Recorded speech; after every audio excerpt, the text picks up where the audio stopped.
Welcome to the study. Today I'm going to take you on a special tour. But you can see what we've just pulled off the bookshelf is a story about a Roman centurion by one of my favorite authors, Rosemary Sutcliffe, called Eagle of the Ninth.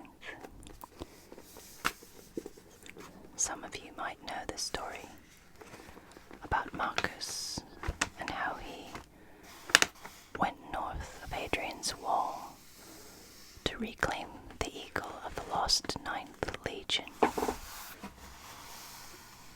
Some of the story takes place in Galeva Atrebatum, where I will take you in future. But today we're going to Isca Silurum, or Silurium, which today is known as Caerleon in Wales, and we'll also visit the Roman town nearby called Venta Silurum. Isca Silurum is the Roman fortress where the character Marcus had his first command.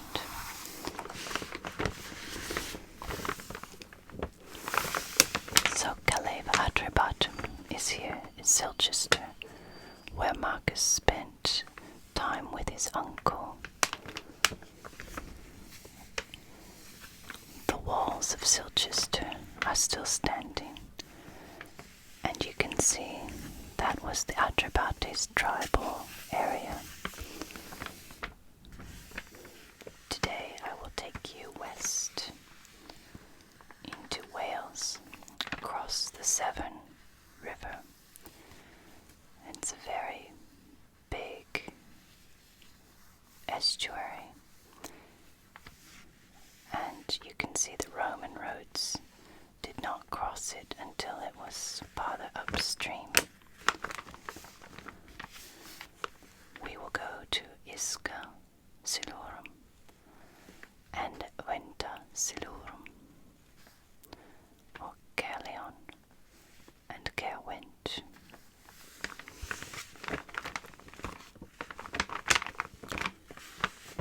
Because in the UK we're still slowly coming out of lockdown, I had to wait to take you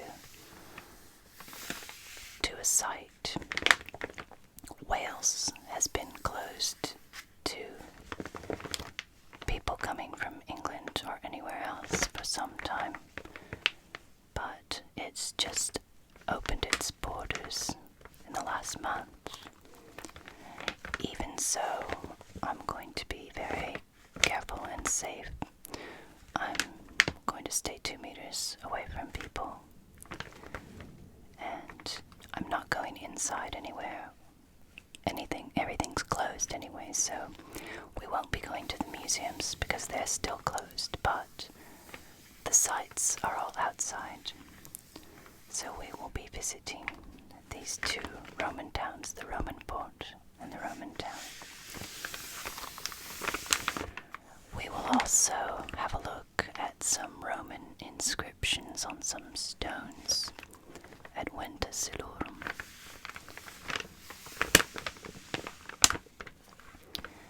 Crossing the Severn, today we use the Prince of Wales Bridge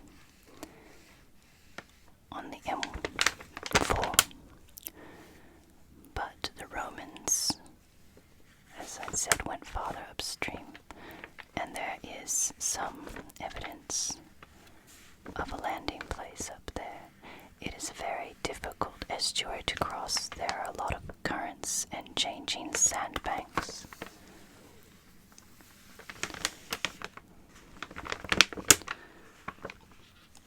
Before we go, I'll just give you a little bit of background. So this is the tribal area of the Silures tribe, which is why is called Isca and Venta Silurum. As you know, Isca Silurum became the garrisoned fort of the Second Augustan Legion for many years. And there are a lot of inscriptions there showing people from the Second Legion. The interesting thing about these towns is you can see how the Romans were living together with the inhabitants of South Wales. We'll just have a quick look at Pliny.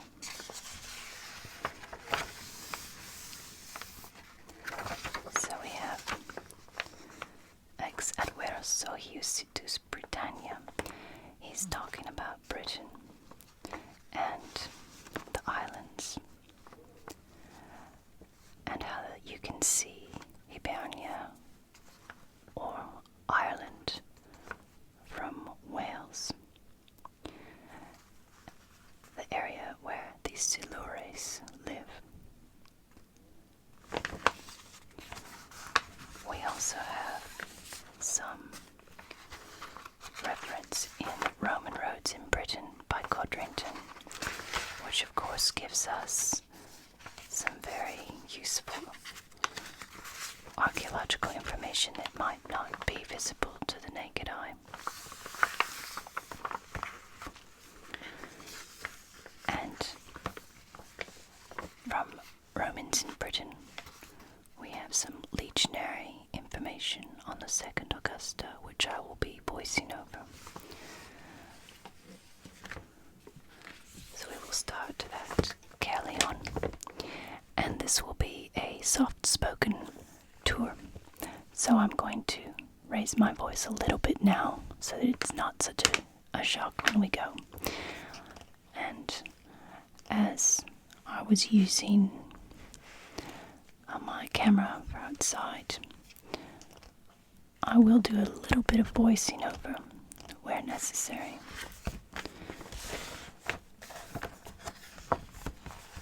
And we will be touring Caerleon. We'll see some barracks, parts of the existing wall, and the wonderful amphitheater.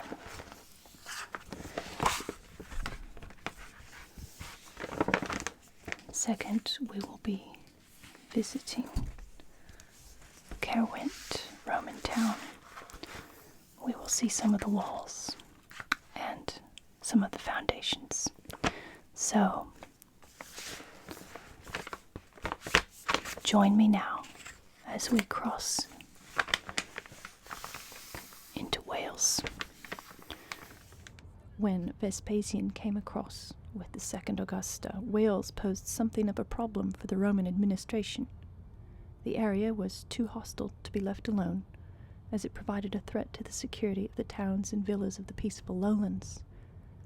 So here we are crossing the Severn from the southern part of England that is peppered with Roman villas and residences into Wales, or the land of the Silures, which was a garrisoned zone. And Wales did remain a garrisoned zone, although Romanization in the form of villas in a couple of towns reached the extreme south and southwest of Wales. Life for the indigenous population, however, in most places must have been changed very little by the Roman conquest, as we will see.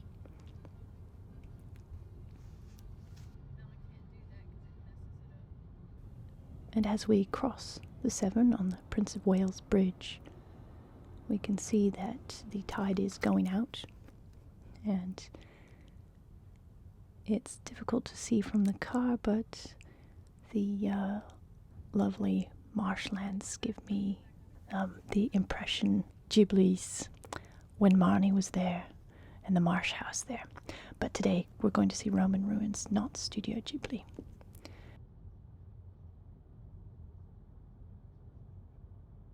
And here's a good example of what you will see in Wales. Welsh. Yes, and I won't attempt to pronounce it, but this is one sign that you can pretty much read as you're driving. So starting at Caerleon, where we will be going. First, we'll be having a look at the amphitheater and the remains of the Roman wall. And then we'll come along this part of the wall and have a look at the foundations of the barracks that are still visible, as well as some of the outbuildings and service buildings.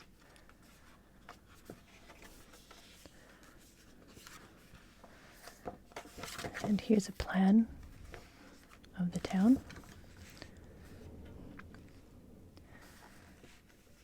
The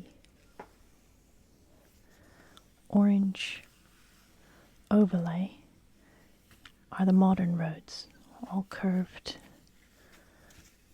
and different sizes. The square, grid-like roads are the Roman fortress, and here you can see the gates. There's east-west and north-south gates. There's the amphitheater that we will be looking at. Inside Caerleon, or Isca Silurum, are some magnificent remains of the baths. The fortress baths of Isca Silurum were very big and very impressive. Unfortunately, that museum is closed today, as is the National Roman Legion Museum of Wales, because of the pandemic, but we'll be able to see the things that are on the outside. So much of this wall still stands, as well as the foundations for the amphitheater, the old baths, and the foundations for the barracks in the northwest corner. Here we have some key dates. The Claudian invasion of Britain in AD 43. AD 55, the Legio Secunda Augusta stationed at Exeter in Devon. And in 75, Wales remains unconquered. At about the same time, the Legio Secunda Augusta is moved to a new legionary fortress at Isca, or Caerleon, Isca Silurum. And they remained there until about the 3rd century, when the Emperor Honorius instructed Britain to look after its own defences. So here we have the rest of the Roman wall of Isca Silurum. And one of the most magnificent examples of Roman architecture left in Roman Britain, the Colosseum of Caerleon, built about AD 90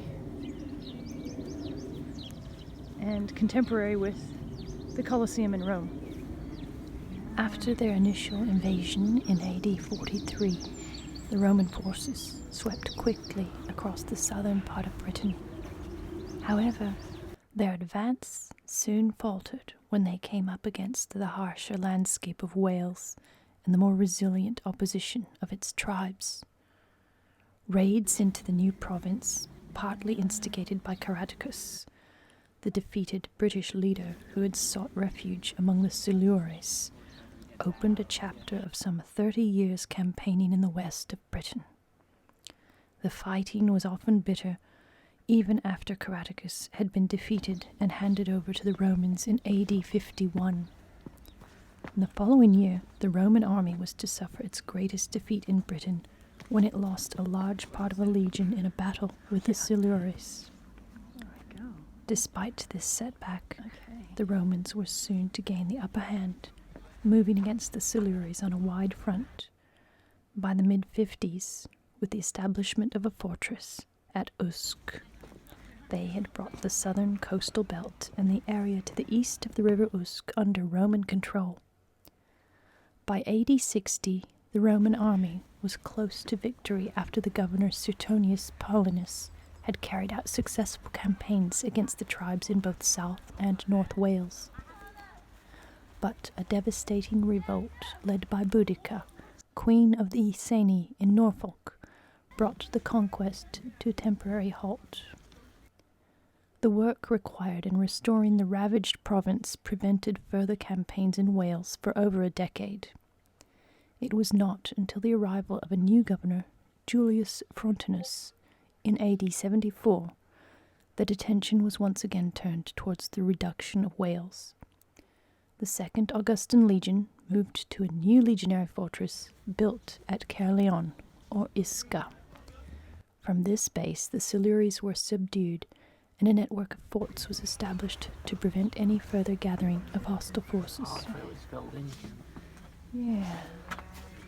As you can see, the stone here. So you've got the different layers here.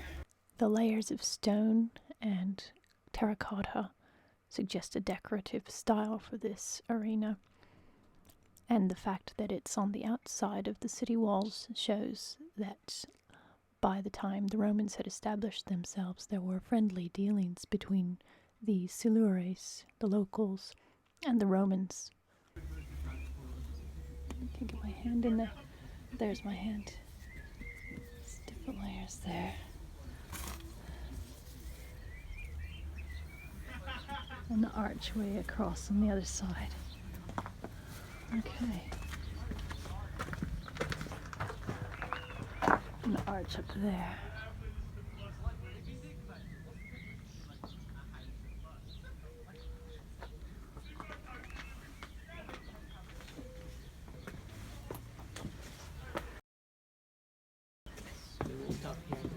Okay. So we're going to go to the left now.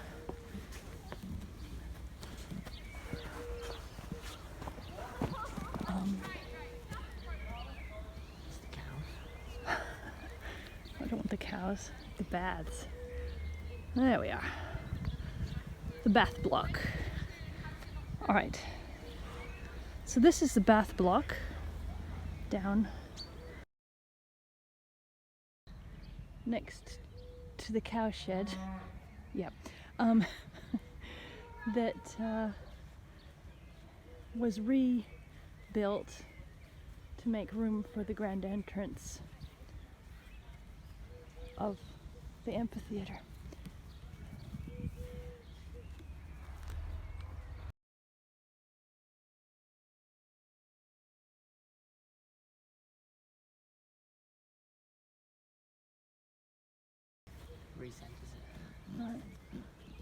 All right.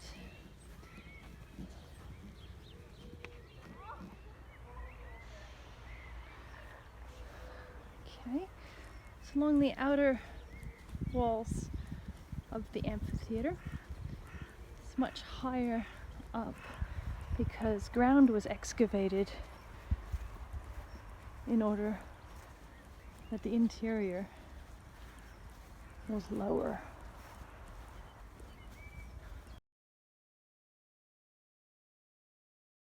It's just exactly what I wanted.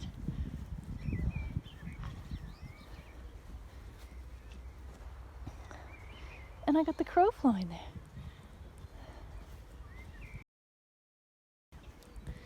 And the color of the sky is magnificent, isn't it?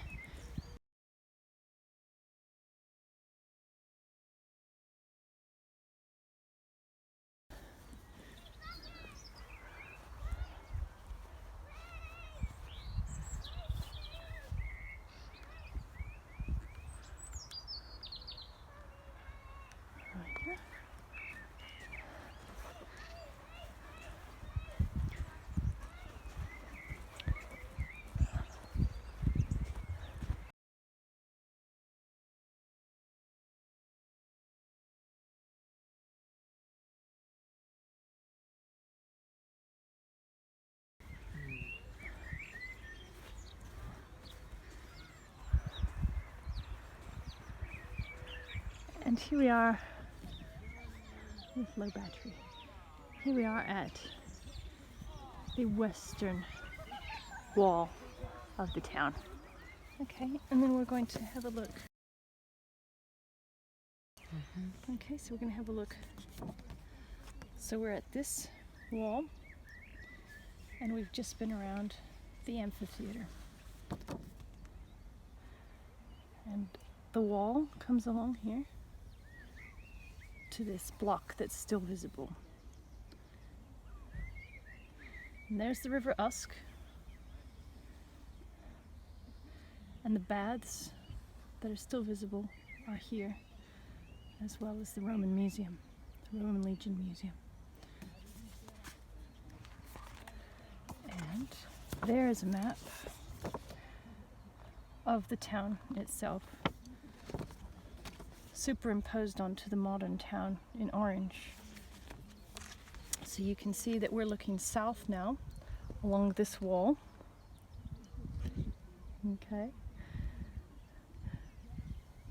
And the amphitheater is on our right.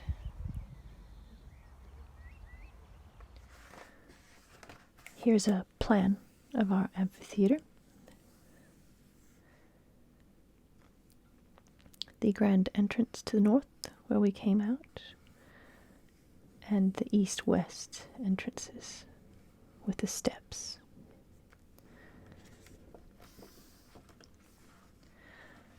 And a depiction of what it might have looked like. Inside and out, the amphitheater would have looked very like a modern provincial Spanish bullring. The lower part was of stone, well buttressed to resist the pressure of the earth banking, and was never higher than we see today. The upper part was probably an open-framed timber grandstand. There were two major entrances, or portae, pompi, through which the procession of performers would enter the arena at the beginning of the games.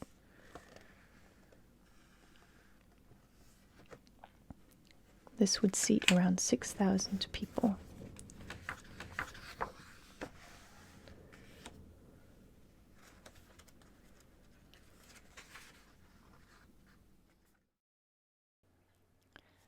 As we walk northward along the western side of the wall of Isca Silurum here, I can tell you about the fate of Isca Silurum and Venta Silurum, the town we will visit next, after the Romans left. The Romans were having troubles of their own, and in the 3rd century to the 4th century, a lot was concentrated farther south and on the sea. So some of these towns were left to the inhabitants, the local inhabitants. Isca Silurum, or Caerleon, was mentioned by Geoffrey of Monmouth in connection with King Arthur's legend. It also has this air about it, because we know that it was renowned for its paved streets and plumbing, and the amphitheater was also called the Round Table of Arthur.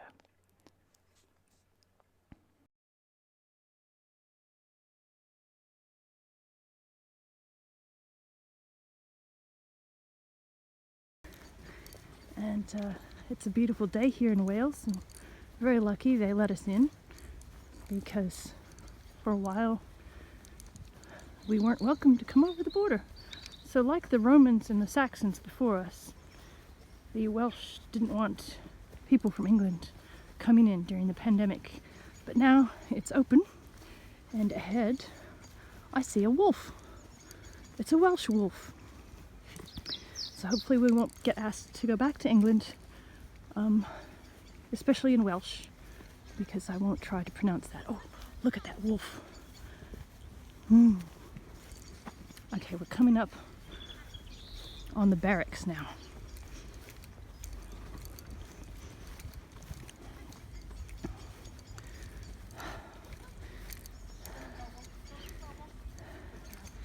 Oh, he looks old too.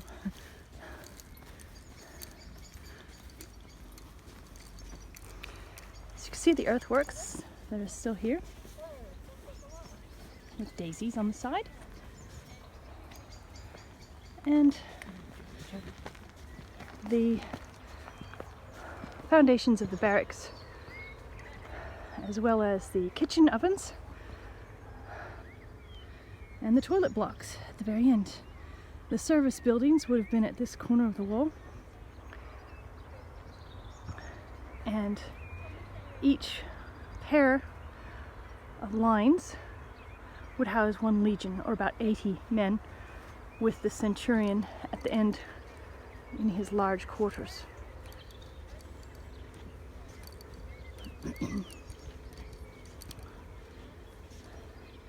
So here you can see where the ovens would have been, and they're now full of daisies. So I think we should make a daisy chain from the ovens.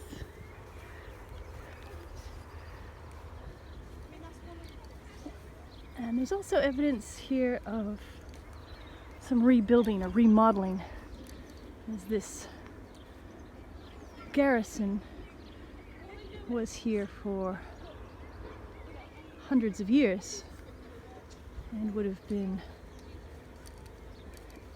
amended according to the different legionary forces that were here coming and going of the Second Augustan, and of course the different commanders. And here we've just walked down near where one of the gates, let me stop doing that with the camera and try and do that. One of the gates would have been, so you can see there would have been a sentry foundation here.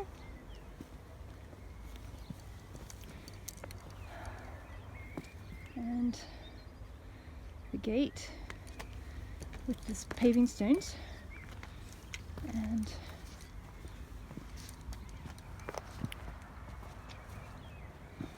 the gatehouse as well. All right, let's go have a look at the toilets. So where we are right now is sort of a raised parapet area, and this is now the northwest corner of the fortress of Isca Silurum, or Caerleon, and I'm not going to try to pronounce that in Welsh.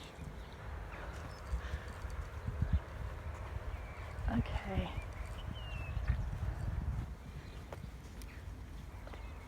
So a lot of the services would have been along this northern wall, and I'll show you a picture, a nice little depiction of what was going on here. Yeah, enough with that. Not much needs to be said. Alright, some more toilet blocks, and there are a lot of foundations that aren't visible but that have been excavated here that would have been service buildings, laundries, that sort of thing, and this is of course a drainage ditch. So we're going to walk across here and I can show you.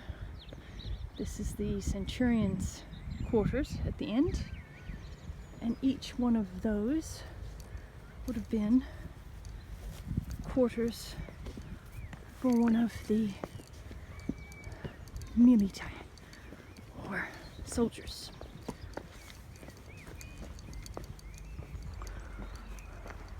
So we're on the commander's quarters now, and here you can see how there have been some modifications over the years. So different foundations are visible, and there's different rooms.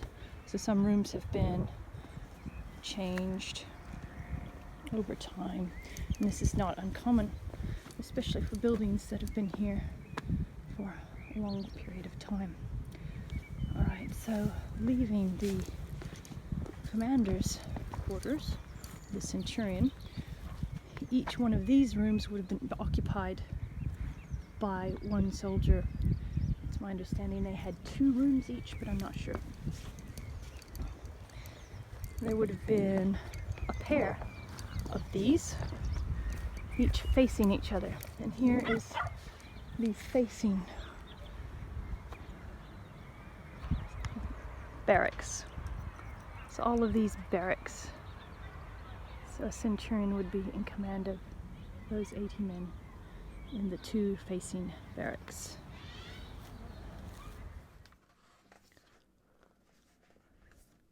The barracks field,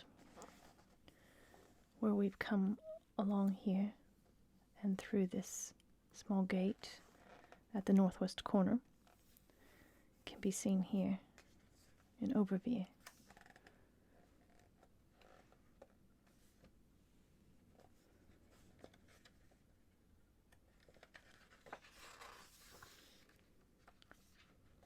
And there is a depiction of what it might have looked like inside these barracks, and the plan of these barracks. So we have a cookhouse and each round circle of the ovens, and these 2 long barracks would have gone together, so they go in pairs. The 10 to a dozen rooms of the centurion's suite, right here, contrast with the meager pair in which 8 of his men had to live. However, it also served as a company office and provided accommodation for the junior NCOs of the century. Here you can also see evidence of remodeling and rebuilding.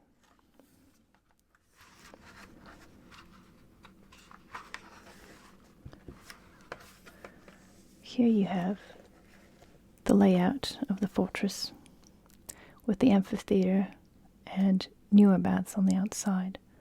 So the fortress baths are here across the main road from the headquarters. This is what they think might have been a hospital, and you can see barracks are at both ends and in the middle, between which are various workshops, granaries, store buildings, and along the east-west road are the tribunes' houses and the legate's residence. There are a number of artifacts, probably copious amounts of artifacts found in Isca, Silurum, and most of them are on display at the National Roman Fortress Museum. And here we have a map of what is visible today. And this is your Motte and Bailey Castle, so not Roman.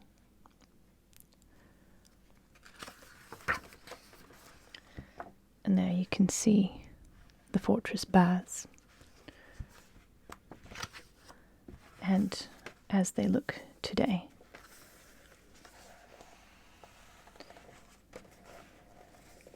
The parts that are visible today are in this grey area, but you can see the foundations have been found for a truly grand bathhouse.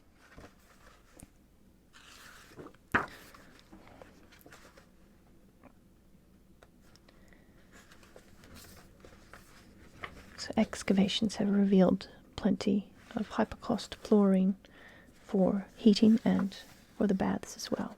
Our next stop is Venta Silurum, Caerwent Roman town, or Venta Silurum.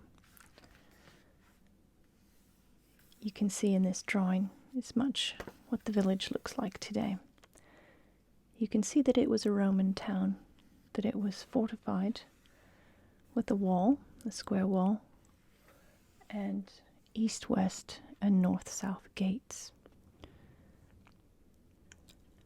The remains of the Roman buildings can be seen still today in the village.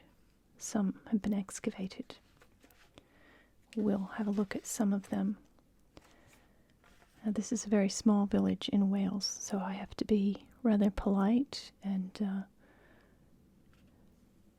try to keep my distance from people during the pandemic, even though outside is open and you are allowed to go outside and walk around but I just want to be respectful to the locals.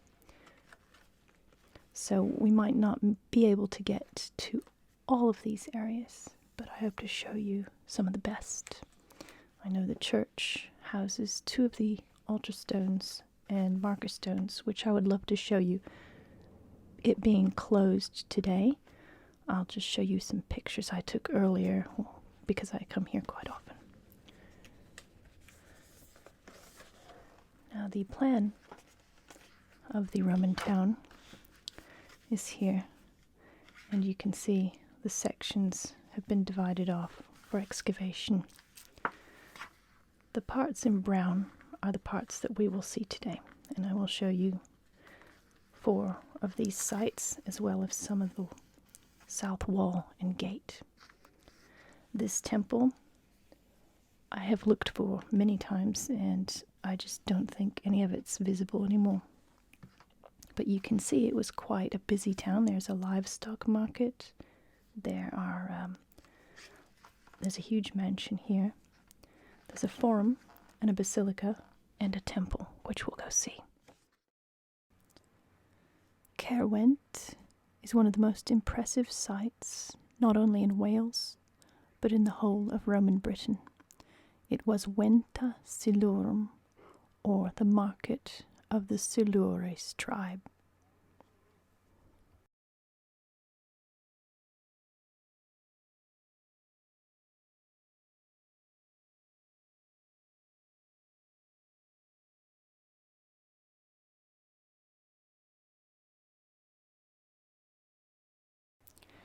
Venta Silurum had all the usual amenities, a forum, basilica, temples, and baths that one would expect of any Roman town. Whether it was a Civitas capital, we don't know. As of yet, no theatre or amphitheatre have been excavated to complement the public buildings.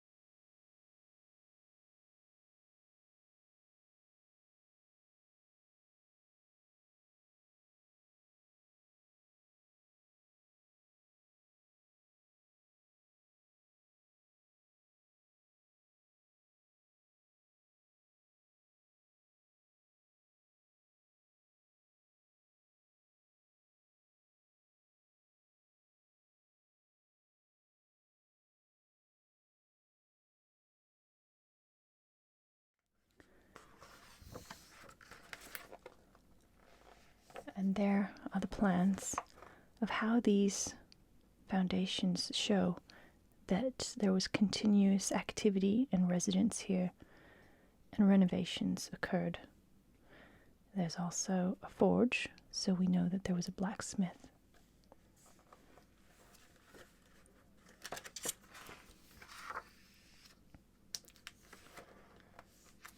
The courtyard house has very little left of it, although there was a mosaic that was pulled up and can be seen in the museum.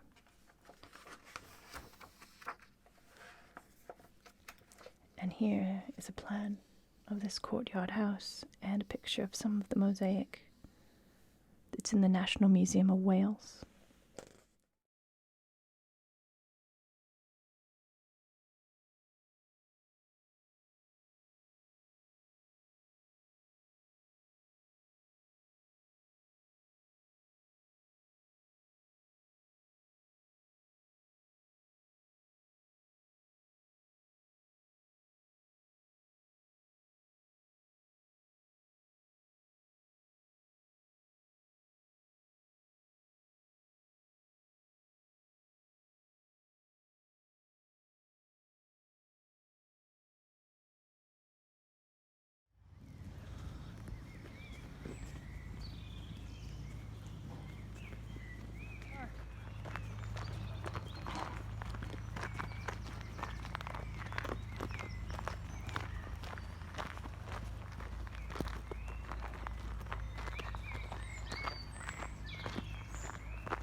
this will have been the forum area of the town.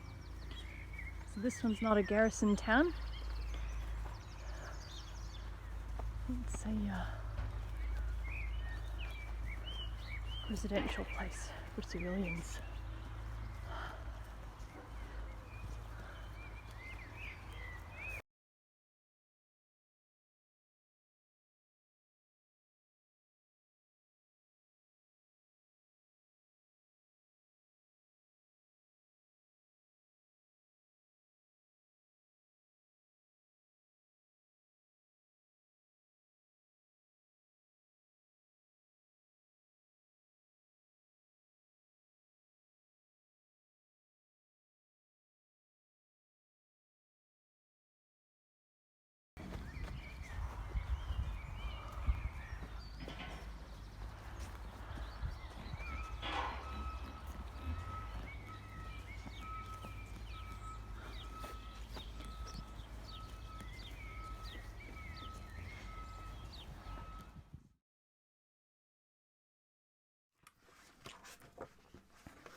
Here you can see the plan of the basilica and forum. So these parts are the parts that you can see now. And this is what the foundations, where they would have been. The forum was surrounded on three sides by shops, taverns, and offices set behind a covered colonnade. The shops, with a wide open frontage,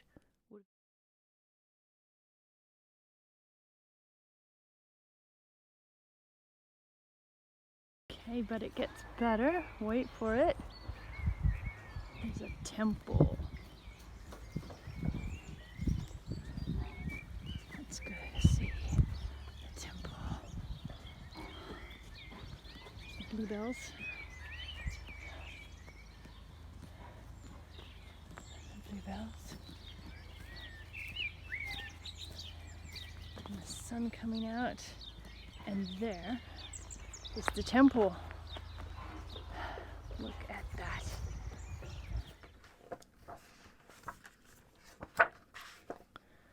There is an aerial view of our Romano-Celtic temple. It's quite something. I get very excited about this temple. There you can see the entrance, what would have been the entrance. Everything in brown is still visible. And here we have phase 2, parts of which are still visible. So some building went on, some renovations to the temple and expansions. And I'll show you something about that on one of the stone inscriptions. There's our ambulatory and the cella, the interior of the temple. The temple has an inner shrine with a sanctuary alcove, which is an unusual feature at the back. The cella, housing statues and cult objects, would have been raised as a tower-like structure above the lean-to roof of the ambulatory, which is round here.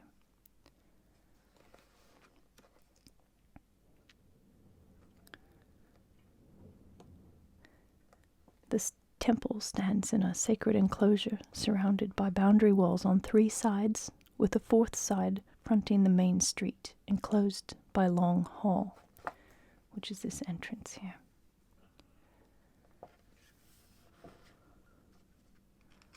Architecturally, this hall was quite elaborate and was embellished with pilasters along its length, marked either by a stone base or projecting foundations. Later in its history, substantial alterations were made to this temple complex. Right in the middle of a Welsh town. Now, if you had seen that temple in Pompeii, you would know what this one was like. So you see the outer walls, and then the inner temple, and the steps would have been just over there to go inside.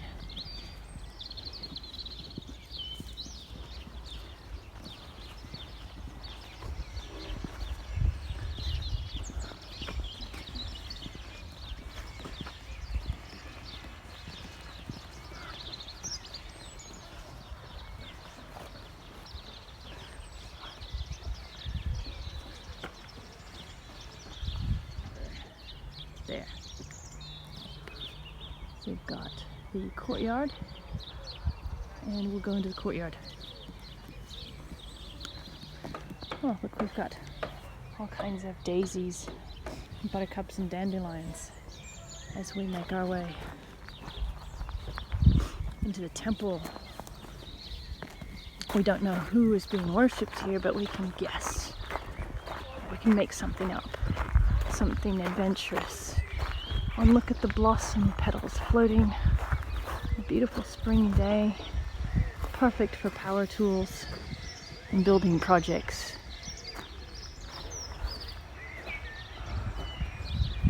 We go inside the sacred portico. Inside the portico, looking around,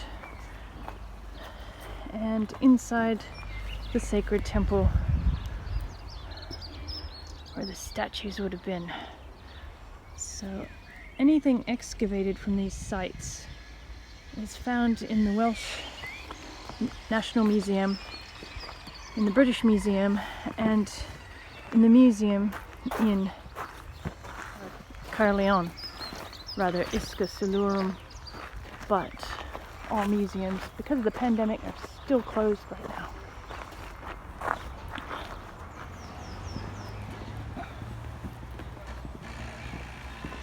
I don't know if we'll be able to go in here. Okay, just a caution about wet weather, and this is a rotating gate, the turning mechanism, and the rope. Okay. And it looks like the church is closed, so we can't view the stones. There's an altar stone in here and a commemorative stone.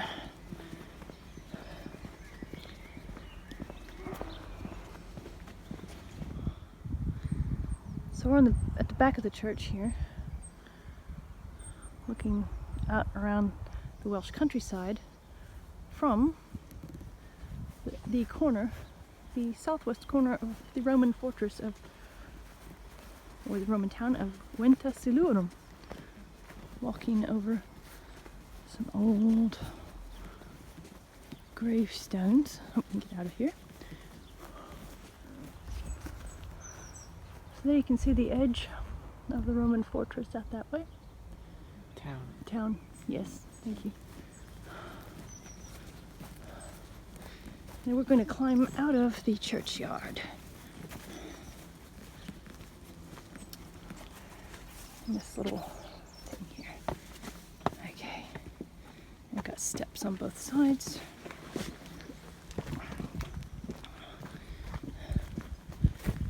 Ah, there you can see more of the town wall. Let's see if I can brighten it up a bit. The town wall just there, the southwest corner.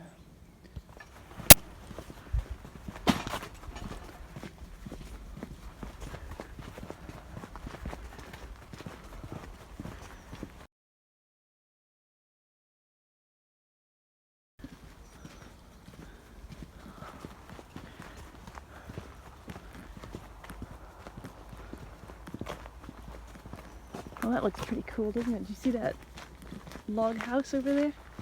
Or fallen log house.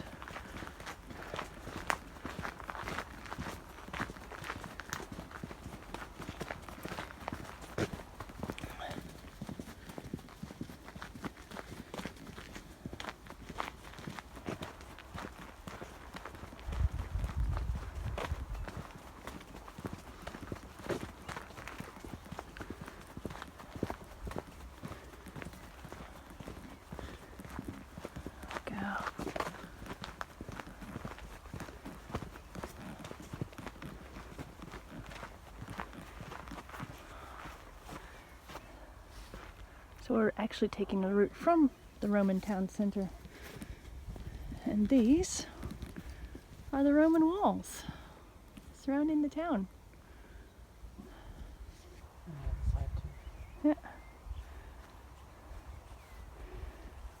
And you can have a look. They go all the way around the town. As we're going to cut our visit a little bit short to respect the residents of this village during the end of the pandemic, and as the church is closed, I will show you some photographs I took in previous visits. The two stones I wanted to show you in the church are here in photograph. The larger one is a statue base in honor of a certain Paulinus, possibly a benefactor in Venta, and the statue probably stood in the Forum. Having commanded the 2nd Augustan Legion at Caerleon, or Isca Silures, Paulinus went on to become the governor of 2 Roman provinces in what is now France, Narbonensis with its capital at Narbonne, and Lugdunensis, or Lyon. The end of the inscription can be dated to shortly before AD 220. It reads, Ex decreto ordinis res publica civitatis Silurum, translated, by the decree of the local senate or the ordo, which implies the Silures, the state or the republic of the community, the civitas of the Silures, had this erected or set up. So here we see a relationship between the Silures tribe and the Romans, and the fact that they had their own local government. The second inscribed stone I would like to show you is an altarpiece that gives us an idea of what gods were being worshipped here. Several excavations have uncovered mixes of Jupiter, Mars, Minerva, and Venus, which were all worshipped side by side with Celtic deities in Roman Britain, such as Sulis Minerva in Bath, or Aquae Sulis, and Mars Ocellus, named on this small altar stone here. Mars Ocellus was a typically British, if not a Silurian, deity, mentioned on another dedication in an altar from Carlisle in the north. The inscription reads, Deo Marti Ocello Ael Augustinus op. This is Aelius Augustinus, or Augustinius, Optio. Optio was sort of a non-commissioned officer, second in command under a centurion. Could also be Optulavit, or as in rendered assistance to. Op here could also mean operam, to this work or renovation of the temple. At any rate, this is Augustinus, who is given this altar stone to the god Deo Marti Ocello. And then we have VLSM, willingly and deservedly fulfilled his vow, either giving money for the renovation or something for the town of the Silures. Here's an aerial photograph of Isca Silurum as it looks today. And now we leave Wales behind, going back into England over the bridge on the M48. And to the south we can see the big Severn Bridge, the Prince of Wales Bridge.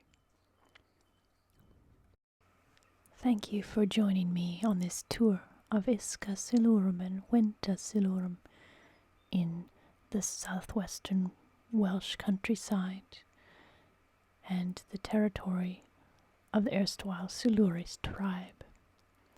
I hope you've enjoyed this video, found it both relaxing and informative. Be good to yourself, be kind to others, and be extraordinary.